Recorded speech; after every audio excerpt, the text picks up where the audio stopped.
Hello दोस्तों, नमस्कार। आप सभी का स्वागत है अपने यूट्यूब चैनल स्टडी अड्डा में। आज के इस वीडियो में रसायन विज्ञान के हम टॉप 20 प्रश्नों को देखेंगे। तो चलिए आज के वीडियो को शुरू करते हैं। उससे पहले चैनल पर नए तो चैनल को सब्सक्राइब जरूर कर लेना। हमारा पहला प्रश्न दिया गया है, महासागरों से शुद्ध जल किस विधि से प्राप्त किया जाता है? ये महासागरों से शुद्ध जल आसवन विधि से प्राप्त किया जाता है। महासागरों से शुद्ध जल आसवन विधि से प्राप्त किया जाता है। जब द्रव को गर्म किया जाता है तब वह वाष्प में परिवर्तित होता है, और जब वाष्प को पुनः ठंडा किया जाता है तब वह जल में परिवर्तित हो जाता है। ऐसी क्रिया को आसवन कहते हैं। हमारा दूसरा प्रश्न है कि किस प्रक्रम से समुद्र जल से सामान्य लवण प्राप्त किया जाता है? ये वाष्पीकरण के द्वारा समुद्र जल से सामान्य लवण प्राप्त किया जाता है। वाष्पीकरण से समुद्र जल से सामान्य लवण प्राप्त किया जाता है। साधारण ताप पर या गर्म करने पर जब द्रव वाष्प में बदलता है तो ऐसी क्रिया को वाष्पीकरण कहते हैं। और ऊर्ध्वपातन किसे कहते हैं, इसको देखते हैं। जब ठोस को गर्म किया जाता है तो वह द्रव में परिवर्तित हुए बिना सीधे ठोस से वाष्प में परिवर्तित हो जाता है, और जब वाष्प को पुनः ठंडा किया जाता है तो वह ठोस में परिवर्तित हो जाता है। तो ऐसी क्रिया को ऊर्ध्वपातन कहते हैं। जब ठोस से वाष्प में और वाष्प से ठोस में परिवर्तित हो जाता है तो ऐसी क्रिया को ऊर्ध्वपातन कहते हैं। अगला प्रश्न है, किस प्रक्रम द्वारा कच्चे तेल से गैसोलीन प्राप्त किया जाता है? ये प्रभाजी आसवन के द्वारा गैसोलीन प्राप्त किया जाता है। ऑप्शन बी सही होगा। अगला है कि सामान्य लवण कौन सा होता है? ये सामान्य लवण की बात करें तो ये सोडियम क्लोराइड सामान्य लवण होता है, और सोडियम बाइकार्बोनेट ये खाने वाला सोडा होता है, इसको धामन सोडा भी कहते हैं। सामान्य लवण सोडियम क्लोराइड NaCl है। जो मैग्नीशियम कार्बोनेट होता है MgCO3 को मैग्नेसाइट भी कहा जाता है। इसका प्रयोग छपाई की स्याही, दंत मंजन, चेहरे पर लगाने वाले पाउडर इत्यादि बनाने में प्रयोग किया जाता है, और यह पेट की अम्लता दूर करने के भी काम आता है। अगला प्रश्न है, चट्टानों पर से गुजरने के बाद जल निम्न में से क्या घुल जाने के कारण कठोर हो जाता है? जब चट्टानों से जल गुजरता है तो इसमें कैल्शियम कार्बोनेट घुल जाने के कारण कठोर जल हो जाता है।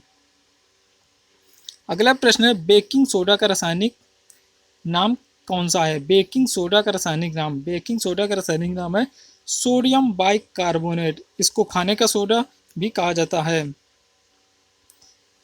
अगला है, तापमान के केल्विन पैमाने पर जल का क्वथनांक कितना होता है? तापमान पर केल्विन पैमाने पर जल का क्वथनांक 373 केल्विन होता है, और सेंटीग्रेड पर 100 सेंटीग्रेड होता है।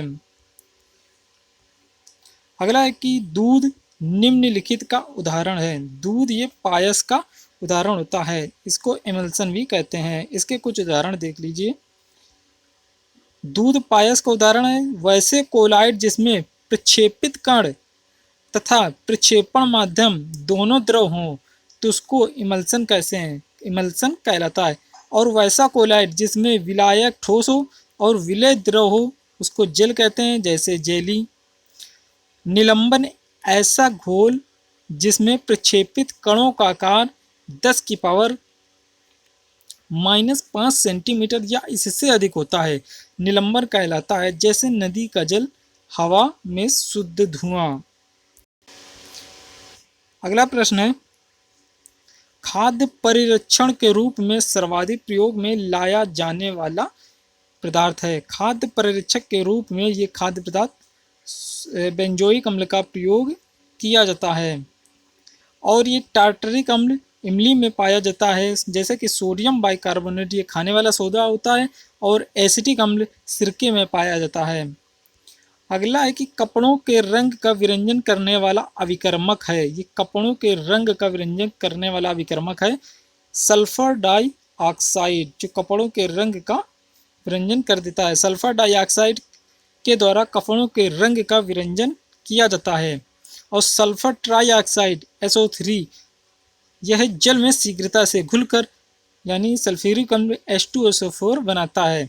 इसी कारण से सल्फ्यूरिक अम्ल का एंड्राइड कहते हैं। सल्फ्यूरिक अम्ल को एंड्राइड कहते हैं। अगला प्रश्न है, किसी भी रासायनिक यौगिक की न्यूनतम संभव इकाई क्या है? किसी भी रासायनिक यौगिक की न्यूनतम संभव इकाई है, ये परमाणु होता है।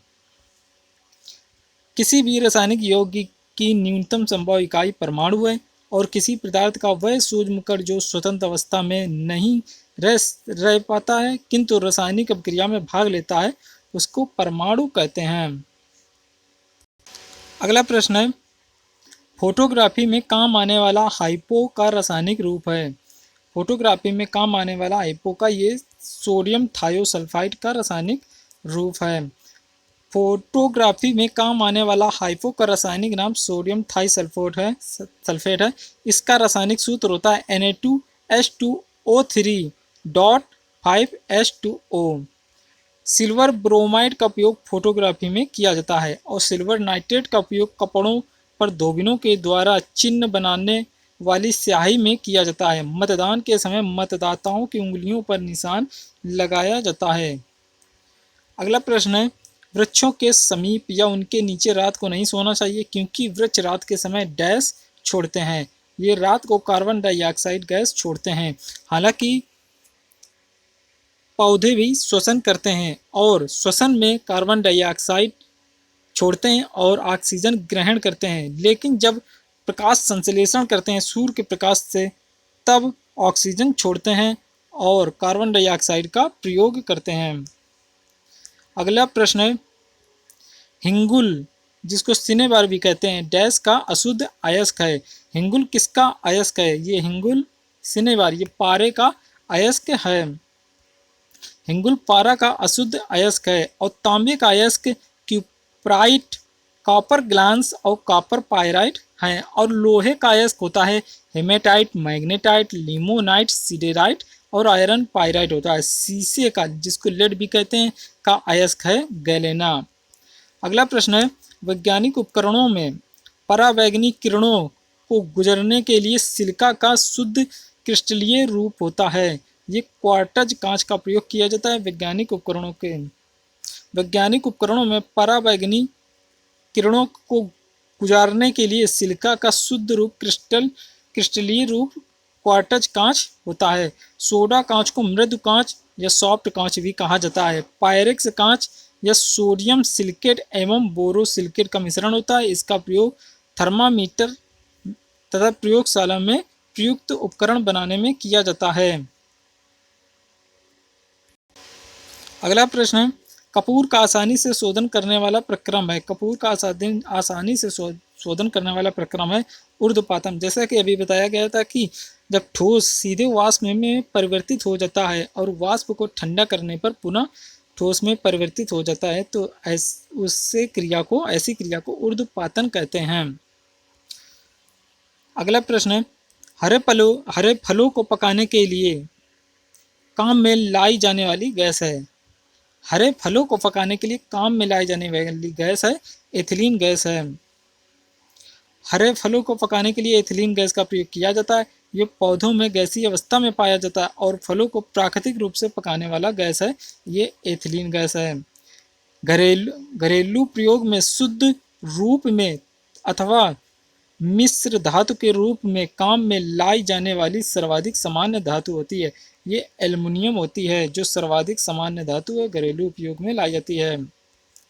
प्राथमिक सोने की शुद्धता होती है। शुद्ध सोने की शुद्धता ये जो होती है 24 कैरेट होती है शुद्ध सोने की शुद्धता। अगला प्रश्न है, गन्ने की शर्करा को ग्लूकोज और फ्रक्टोज में जल अपघटित करने वाला एंजाइम है।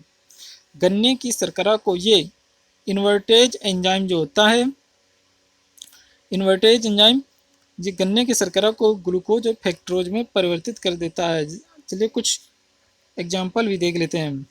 जैसे कि पेप्सिन एंजाइम होता है, ये प्रोटीन को पेप्टाइड में परिवर्तित कर देता है। पेप्सिन प्रोटीन को पेप्टाइड में परिवर्तित कर देता है। और ये जो इरिप्सिन होता है ये प्रोटीन का एमिनो अम्ल में परिवर्तित कर देता है। और ये जाइमेस एंजाइम होता है, ये ग्लूकोज का एथिल अल्कोहल में परिवर्तित कर देता है। जाइमेस एंजाइम ग्लूकोज का एथिल अल्कोहल में परिवर्तित कर देता है। और डाइस्टेज एंजाइम जो होता है स्टार्च को मल्टोज में परिवर्तित करता है। डाइस्टेज एंजाइम स्टार्च को मल्टेज में परिवर्तित करता है। और माइकोडर्मा सिटी जो होता है ये शर्करा से सिरके का निर्माण करता है। माइकोडर्मा एसिटी, लास्ट एक इन्वर्टेज एंजाइम यही सुक्रोज का ग्लूकोज और फ्रक्टोज में परिवर्तित करता है।